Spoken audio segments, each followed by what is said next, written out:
I still remember my first class. I think it is about anatomy of the chest wall.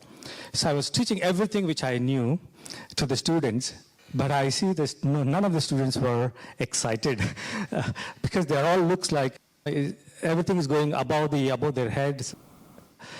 And then that prompted, gave a signal that, hey, maybe I may be teaching, I'm teaching, but I'm not teaching how students wanted, right? So that actually kind of like triggered me to engage into the educational research. I guess many of you share the same feeling, right? You teach the same courses over the years, so you become bored. So I need new excitement into my teaching. Okay, new zest. So yours is to bring excitement to the students. This is to bring excitement to myself. So I begin to explore different teaching approaches, okay? What excites me and what would, of course, have to benefit the students that will give the students a great learning experience. Because my background is language education, so pedagogical studies have always been close to my heart. So I research into EAP, English for Academic Purposes, to help students develop their academic literacy. What I research into is what I do in my classroom. So for me, research and teaching are actually mutually reinforcing. My teaching informs my research inquiry, and the findings from my research enhances my teaching practices and beliefs. When I had my first conversation with the then chair, I think it was during my first week, and he reinforced the idea that teaching is as important as research. I think that was what the culture was in the school itself. As the years progresses, then my mentor started to ask me, how do you know whether you are teaching effectively, right? Now that you have gotten pretty good student teaching feedbacks, but how do you ensure that your students are learning, right? And not because you are approachable, you are friendly. So as an engineer, then statistician, and then I taught mathematics, I very quickly realized numbers are better behaved than people. And so I decided to look at how we can teach the ill-behaved people well-behaved numbers. And that's how the research started. Going from EdeX to maybe MOE-TRF, what was the process like for you? That idea was to solve a problem. For anatomy, traditionally, the anatomy teaching is based on the dissection of the human donors, which are cadaveric specimens. Because of a lot of constraints, cultural beliefs, religious beliefs, less and less number of donors are available for the students to dissect and then learn anatomy, right? So there was a gap of availability of the resource. So at that time, the 3D printing technology was emerging. I was at the right place at the right time. I knew nothing about the 3D printing. But I approached the 3D printing engineers, but I realized I don't need to know 3D printing, but I just need to work with the guy who knows about the 3D printing. So that's how first we conceptualized the idea about creating the 3D printed models, and then also assessing the educational value of that in terms of affecting the learning gain and the learning retention. So we found a very interesting results, very positive results based out of the EdeX grant that actually gave a very good pilot data, preliminary data. We used that, and even we sent out that for publication, and it was accepted in one of the premier journal in medical education. So we use all the data and then we also shared the data with other collaborators, even to conceptualize further, to make it into a hypothesis where the 3D printed models based out of the human scans are as effective as the traditional resources in terms of the learning gain. That was our hypothesis for the MOE-TRF grant. So we applied using the EdeX grant data, and luckily we got it. And we could be able to conduct rigorous, robust studies around the effectiveness of those models for anatomy and also for the medical simulation. That actually gave very good recognition to me, my team, as an institution about the role of 3D printing in not only just for anatomy, but also for medical simulation. Yeah, so the EdeX gave that foundation to start with. Did you have any support along the way to get to that point? Oh, yes. There was always support from the EdeX grant administrators first. In fact, if you look at the EdeX grant application, it is somewhat very, very similar to the MOE-TRF application. So in fact, it was a rehearsal for me. So at the point of getting the EdeX grant, I already planned ahead that this is only the first step. So what I want is to really to get subsequent bigger grants. I think it's important to plan ahead, okay, because EdeX grant is the opportunity to do a preliminary study. And with some preliminary findings that can be included in the proposal for the bigger grants, like the MOE-TRF.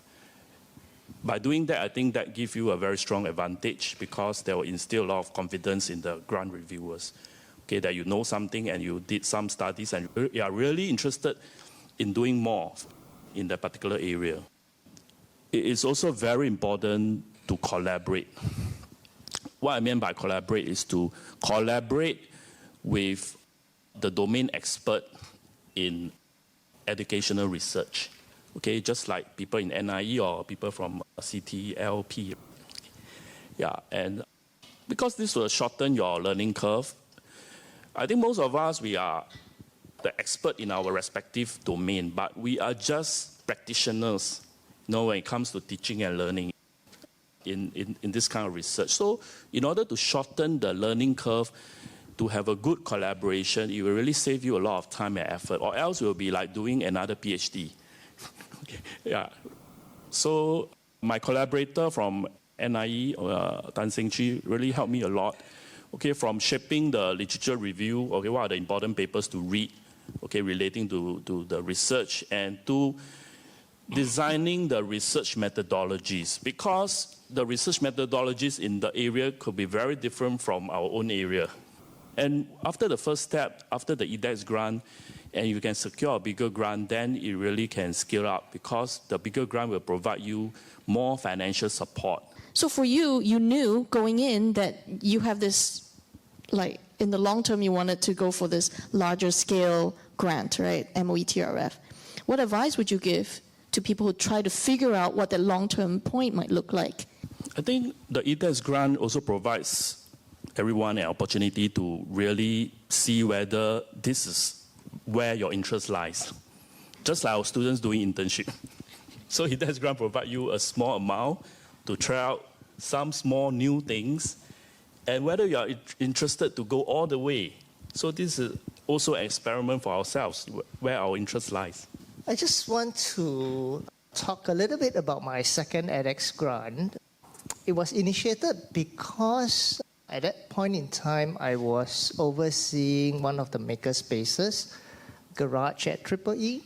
And at that point in time, in order to get more students join as student leaders in Garage, we were participating, we were organizing orientation. Then there were, as usual, games that deals with creativity and innovation, getting students, freshmen to build stuff. And then I invited CTLP, right? Sophia was there, and remember we did that in the library? Her team actually asked me, how do you know what you're doing is effective? And it got me into thinking, hey, why don't we do a structured study on the effectiveness of whether what we are doing makes sense to the freshmen. So we wrote an EdeX grant, and of course, like what Chi-Chong was saying, you need partners who are in this area to layer a structured, to layer the hypothesis and a structured study on this. How do you measure? How do you assess? And after, I think, 18 months, we got the initial results, and lo and behold, came the MOE-TRF grant on creativity and innovation. So then we thought this is an excellent opportunity. We can present some of the initial findings, and we can scale up to other makerspaces within NTU. So for me, I guess I wasn't that ambitious back then, like Qizhong shared. Back then I was a novice researcher, so I started with an EdeX just out of the curiosity of how students actually learn from peer review. This process which is very important in our courses. So I did an EdeX grant with my colleague. Then we realized, oh, we are also curious about a certain niche area about peer review, and we were thinking about getting another EdeX grant. And I guess just the right time that before that, we saw an email about TRF grant call open. I guess that's when we decided to scale up and using the data that we collected from EdeX grant as a firm pilot study to apply for TRF. Then we realized, yes, then with the TRF, we have a lot more financial support to hire a full-time RA. For instance, we hire a full-time RA for around close to a year, which we think it's a very substantial support for our team. And we could recruit a lot more students for interview, for focus group discussion, for survey. We can give them incentives to boost up the response rate. So I guess these are all the advantages that we can gain from a TRF, which really make it possible for you to make the result more applicable to a real context, teaching context. I focus a lot on teaching, my own innovation for teaching. At the same time, I know there has been an increasing emphasis that we should look at scholarship of teaching and learning. And I also tried to dabble a little since I'm innovating on teaching. So of course, you know, as a scientist by training, I would also want to see, well, the usual effectiveness and so on and so forth. All right. But I realized that I was too much of a practitioner as a teacher than a researcher, meaning that it is important to me that I am responsive to the students' immediate response, spontaneous response, and if I am able to make the adjustment immediately, I try to, okay? But if I want to do research that has, I don't know, sometimes high impact, there are certain scientific principles, there are certain things about controls, there are certain things about pre-post tests that will allow you to have a certain credibility, right, in your observation and so on and so forth. And if I try to impose that into my course that I am trying to innovate and then give as much as possible to the students, I have this tension about, I feel that I am shortchanging my students. All right. Has any of you encountered such tension within you? Okay, and then what then help you to navigate whether you want to go one way or the other? So, I'm a big fan of personal epistemology, right? But the goals are, you have to be clear about the goals and why you take on scientific research. If you're doing this because you can be convinced that it's good, it's not science. Yeah, it's a very good motive, but it's not science. The moment you make a commitment to science, you've got to say, all right, I may think whatever I want. I have the evidence, lived experience in the classroom, but how can I convince somebody else that this is good and why it is good? Then you have to shift the epistemology to a scientific. So I think just be clear, having clarity, like which goal you're pursuing is one thing. Those two goals are not entirely at odds with each other. You can do both. And typically when you're doing a new, say, method or innovation, you don't subject it to a scientific epistemology straight away, because you want to try it, iterate, refine it, and bring it up to a point where it's working well. And then you subject it to some experimental comparison. In fact, if you do premature comparison, if it doesn't work, you don't know whether it works because it's poor implementation or really a poor learning method, right? So I think there is a pathway for your personal epistemology to bring your intervention to high fidelity, that it really works, and then say, okay, I know it works. I'm happy with it.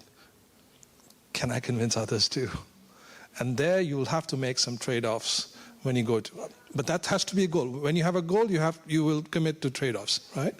But here's a good thing about trade-offs. When you do the trade-offs, you cut off some of these things that you for controls and confounds, perfectly normal. But the way I rationalize it, and that makes your fidelity go down a little bit, right? So you say, oh, this is not the perfect lesson because I didn't respond. I had to hold back. But imagine if you still get a good effect. What you're saying is 80% of my method is still better than. So it's how you frame that argument, but it's a pathway. How did that seed that started eventually become a pedagogical approach? So my advice would be that don't chase pedagogy, because pedagogy is you run into definitional issues about what is pedagogy and what is not. As educators, we should chase learning effects. So we know, for example, feedback is powerful. Feedback is not pedagogy, right? It's one mechanism. We know activation is powerful. Within feedback, we know the timing of feedback is powerful. We know learning from multiple representations can be powerful if you can help coordinate. We know learning from peers or collaboration can be powerful, provided you can facilitate and coordinate. So we know some fairly robust effects from a mechanism standpoint, that certain things have a strong effect on learning. Then you start treating them as, given your learning goals and objectives, you think of them as Lego blocks, right? There is the feedback Lego block, and there's a collaboration Lego block, and there's a multiple representation Lego block, there's a tool Lego block, and you try to combine them in ways that could help you design for that goal. Theory and pedagogy will follow. Last question is, what advice do you have for people who have never done some education research or maybe thinking to start? Any advice? If there's only one advice, it would be make friends with CTLP colleagues. It's extremely, extremely important because our domain area is not in this field. And having conversations is a starter, and then they will be your team members to put together a very strong grant to be able to give clarity on what are the hypotheses, what are you trying to find out from this grant, and what are the potential outcomes that potentially can be scalable. Yeah, so make friends. Maybe start something simple, and maybe as simple as like any real classroom challenge in your teaching, okay, and then reflect on it and shape to a research question, and from there you can start. My only advice, I think, is do something that you are really passionate about and strongly believe in, that really improve your teaching or the students' learning. I think there are a lot of very trendy areas to look at, but I think you should be doing something that you really believe in your teaching, so that you will ensure a sustained interest if you really want to do it for a prolonged period of time. I think apart from making friends with CTLP, we have to make friends with IRB, because this is a long process and there are a lot of details that we may not be aware of. I think we really need a very formal session that IRB people can guide us through how to do which, and this. Even how do you retrieve the form to start filling your IRB? This has to be taught explicitly. So I realized that I had a lot of help from IRB people, but I have to keep bugging them, teams them, so you have to know someone or make friends with them, because you need to ask them a lot of questions. So it's good to have a good relationship with IRB people, as well as the RSO people. Research office, because you need to, a lot of time you need to do variations, you need to change your budget. They will ask you to update your, how do you call that, data plan, right? DMP, right? All this administrative work will come to you. You never know when. Periodically you will receive email from RSO, from IRB to update this and update that. I would really suggest that you have a clear time frame when to do what. And you also need to renew your certificate. right? For CT certificate, yeah. These are all the administrative level of things that, apart from your data collection, data analysis, your literature review, your writing, this is itself, I think, is a full-time job. You need an RA to take care of that. If not, then you have to have a very clear guideline when to do what, when to update what. Otherwise, it may really easily slip off of your mind. Imagine we're in a university where instead of professors or faculty being asked to do education research, suppose all of us are being asked to do computer science research. Right? That's not our field, but everybody, all faculty has to do computer science research because for some reason computer science is important for everybody. Imagine the amount of shift it would take, like me as an educational researcher, you as an engineer, you as an anatomist, to suddenly now start doing computer science research.